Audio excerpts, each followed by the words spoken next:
digital transformation then, I think, has been another trend. And, obviously you're in the area where your clients will analyze and use a lot of data and probably be leaning in, I imagine, to quite a few AI tools and analytics. So how has that changed? Because there's so many companies now undergoing quite large digital transformation programs. Again, it kind of falls into our potential strengths to a certain extent. A lot of systems that we're building on site now are much easier to kind of do because of things like IoT and such like.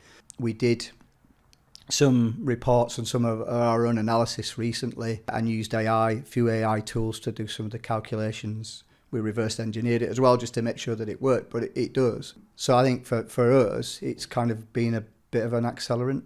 If I looked at what we were doing sort of R&D wise 3 years ago, there'd be no mention of AI, whereas now it's involved in virtually every other sentence in terms of what we're doing. So we have embraced it. We took on a grad last year and it's every other word for him. So rather every other sentence for me, it's every other word for him. So I think, but the key is around potentially still making sure that it's distilled, and because it's a powerful tool. But I think from our side, we're very digital anyways. Most of our software packages have analytics built into them, and they've got whizzy tools and such like. So we might resell a software license to a client, knowing full well that they'll only ever use 20% of its capacity. Yeah. But that's because basically they're built to do all sorts of other different bits and pieces. But I think the key is around the size of the opportunity, and it has to be fit for purpose in the first instance, and so therefore then a client buying something that's